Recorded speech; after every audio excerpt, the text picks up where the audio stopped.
Hello दोस्तों, स्वागत है आपका हमारे चैनल एकेडमी एनीवेयर में। हम लोग टेस्ट सीरीज़ कर रहे हैं, टेस्ट पेपर कर रहे हैं।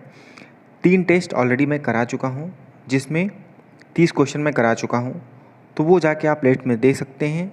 यूपी के जो पेट का एग्ज़ाम है उसके लिए बहुत इंपॉर्टेंट है, और यूपी का जो भी एग्ज़ाम होगा उसके लिए बहुत इंपॉर्टेंट है।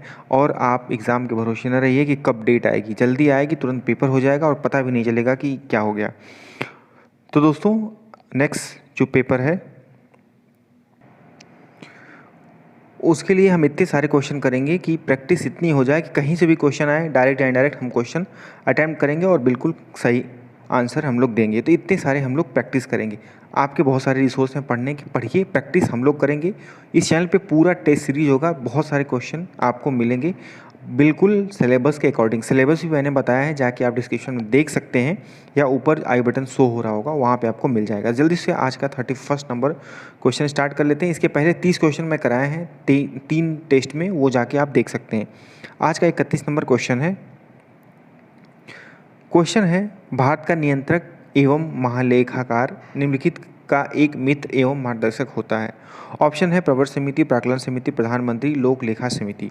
तो इसका जो करेक्ट आंसर है वो डी है, लोक लेखा समिति। तो लोक लेखा समिति की कार्यवाही की जो मध्यस्थता है वो कैग करते हैं। कैग जो होता है वो होता है कंट्रोलर एंड ऑडिटर जनरल, जिसको कैग बोला जाता है। तो ये इसका करेक्ट आंसर डी हो गया। नेक्स्ट क्वेश्चन चलते हैं 32 नंबर क्वेश्चन। 32 नंबर क्वेश्चन है, निम्नलिखित में से दलीय व्यवस्था किस एक व्यापक व्यवस्था का अंग है? सामाजिक व्यवस्था का, आर्थिक व्यवस्था का, राजनीतिक व्यवस्था का, या फिर अंतर्राष्ट्रीय व्यवस्था का? तो इसका करेक्ट आंसर सी है, राजनीतिक व्यवस्था का। तो दलीय व्यवस्था राजनीतिक व्यवस्था का एक अंग है। दलीय व्यवस्था द्वारा ही लोकतांत्रिक राजनीतिक व्यवस्थाओं में सत्ता का गठन एवं सरकार का संचालन किया जाता है। तो इसका करेक्ट आंसर सी है। अब जल्दी से देख लेते हैं 33 नंबर क्वेश्चन है, आर्थिक सर्वेक्षण प्रतिवर्ष संसद में प्रस्तुत किया जाता है। ऑप्शन दिए हुए हैं, आगामी वर्ष के बजट के प्रस्तुतिकरण से पूर्व, या आगामी वर्ष के बजट के प्रस्तुतिकरण के पश्चात।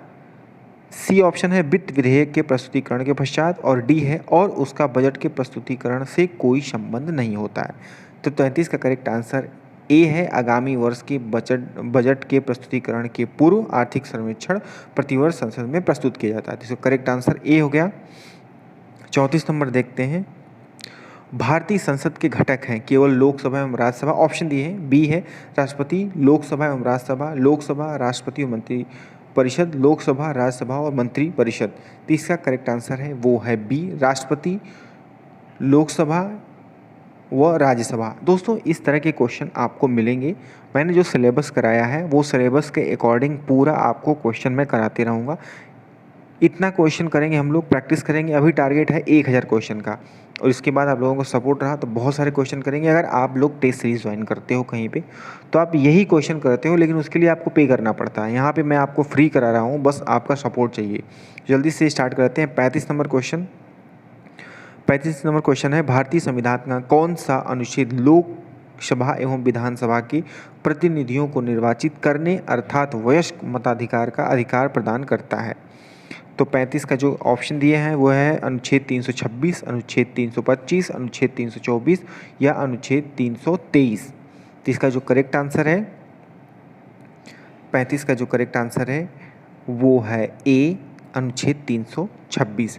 तो इंडियन कॉन्स्टिट्यूशन के पार्ट 15 भाग 15 के जो आर्टिकल यानी अनुच्छेद 326 है के तहत लोकसभा और प्रत्येक राज्यसभा की विधानसभा के लिए निर्वाचन वयस्क मताधिकार के आधार पर किए जाने का प्रावधान है। तो ये पार्ट 15 में आता है। भाग भी पूछ सकता है किस में आता है, तो भाग 15 में आता है। और किस आर्टिकल में आता है, तो आता है 326।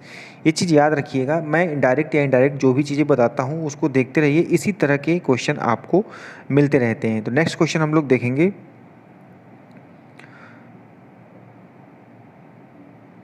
नेक्स्ट क्वेश्चन 36 नंबर क्वेश्चन है, नीचे दी गई ऐतिहासिक घटनाओं को कालानुक्रम के अनुसार व्यवस्थित करें तथा दिए गए कोड का प्रयोग कर सही उत्तर चुनें। भारत छोड़ो आंदोलन, क्रिप्स मिशन, नौसेना विद्रोह, लाल किला मुकदमा। तो भारत छोड़ो आंदोलन, क्रिप्स मिशन, ये आप लोग जानते होंगे। एक आ गया नौसेना विद्रोह और लाल किला मुकदमा। इसलिए क्वेश्चन लाया गया है कि दो चीज़ तो आपको पता होगी कि कब हुआ था, लेकिन ये पता नहीं होगा, तो इसका पूछ रहा है व्यवस्थित करें घटनाओं का कालानुक्रम, मतलब किस सन में हुआ है उसके अकॉर्डिंग आपको व्यवस्थित करना है। तो इसका 36 का करेक्ट आंसर है वो है 2143। 2143 करेक्ट आंसर इसका हो गया डी। अब मैं इसमें बताता हूँ। तो भारत छोड़ो आंदोलन जो हुआ था, तो ये हुआ था 1942 में, अगस्त 1942 में भारत छोड़ो आंदोलन हुआ था 1942 में, और अगस्त याद रखिएगा अगस्त में हुआ था। और उसके बाद आता है क्रिप्स मिशन। क्रिप्स मिशन कब आया था? तो आया था 1942 मार्च में। तो 1942 में ये भी था और 1942 में ये भी था। भारत छोड़ो आंदोलन 1942 और क्रिप्स मिशन 1942, लेकिन क्रिप्स मिशन था वो पहले था मार्च में और भारत छोड़ो आंदोलन अगस्त में था। तो ये चीज़ याद रखिएगा, पहले क्रिप्स मिशन फिर उसके बाद भारत छोड़ो आंदोलन। अब उसके बाद आता है नौसेना विद्रोह और लाल किला मुकदमा। तो लाल किला मुकदमा हुआ था नवंबर 1945 में, ये 1945 में हुआ था नवंबर में। और फिर उसके बाद आता है नौसेना विद्रोह। तो नौसेना विद्रोह हुआ था ये फरवरी 1946 में हुआ था, फरवरी 1946 में हुआ था। तो दोस्तों इस तरह से याद रखिएगा, चीज़ें को रिलेट करके आपको याद करना पड़ेगा, तब आप क्वेश्चन अटैम्प्ट कर सकते हैं। इस चैनल पे केवल प्रैक्टिस करेंगे हम लोग, पढ़ने के लिए बहुत सारे रिसोर्स आप पढ़ते होंगे, बुक पढ़ते होंगे, वीडियो देखते होंगे, लेकिन प्रैक्टिस नहीं करते हैं। आप बस टाइम दीजिए 10 से 5 मिनट डेली, और डेली मैं क्वेश्चन कराऊंगा आपको।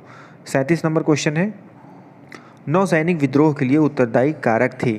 पहला है नस्ली भेदभाव, दूसरा है वरिष्ठ अधिकारियों का दुर्व्यवहार, और फिर आईएनए मुकदमा और वेबेल योजना। अब इसको क्या करना है, सही उत्तर को चुनना है। कौन सा है? केवल 1 2 3 4 ऑप्शन दिए हुए हैं, तो इसका जो करेक्ट आंसर है, ऑप्शन आप लोग देख लीजिएगा और साथ साथ आप करते हैं और कमेंट करते हैं कि आपने कितने क्वेश्चन अटैम्प्ट किए हैं और कितने सही हैं कितने गलत। तो ये आपके लिए काफ़ी बेनिफिशियल हो सकता है और ये आपको करना चाहिए। तो 37 नंबर का करेक्ट आंसर है वो है सी।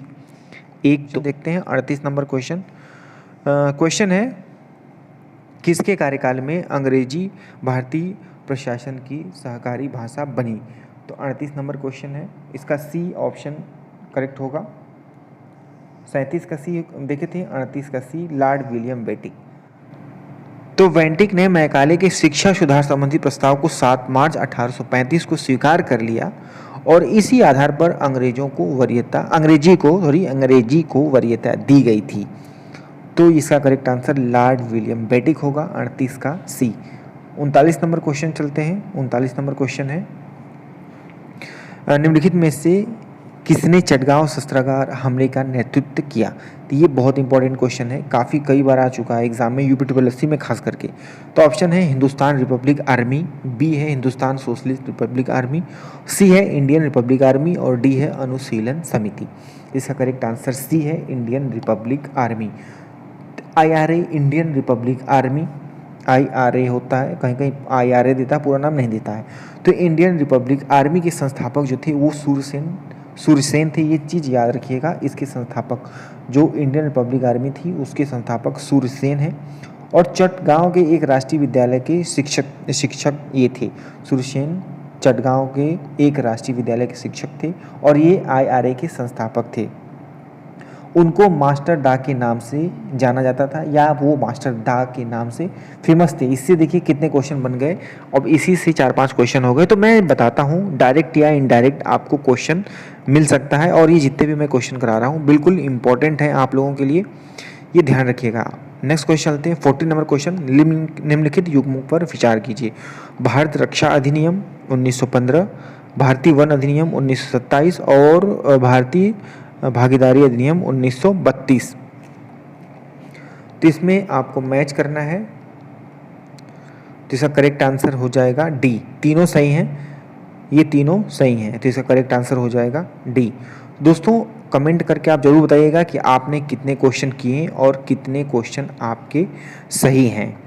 ये अगर आप बताते हैं तो उसी हिसाब से मैं आप लोगों को और भी ऐसे क्वेश्चन लेके आऊँगा बहुत सारे क्वेश्चन हम लोग करेंगे, प्रैक्टिस सेट में बताता हूँ, डेली बेसिस पे होगा। बस आपको सपोर्ट करना है और वीडियो अच्छी लगे तो लाइक करना, ज़्यादा से ज़्यादा अपने दोस्तों में शेयर करना। और तरह तरह की, हर तरह की आपको टेस्ट सीरीज़ मिलेगी इस चैनल पे। टेस्ट सीरीज़ बस टेस्ट करेंगे और कुछ नहीं करेंगे। इतनी सारी प्रैक्टिस कर लेंगे हम लोग कि कहीं से भी क्वेश्चन आएगा आपको अटेम्प्ट करेंगे और 100% आपका पहला फोकस है पेट, वो तो पेट आप निकालोगे ही निकालोगे।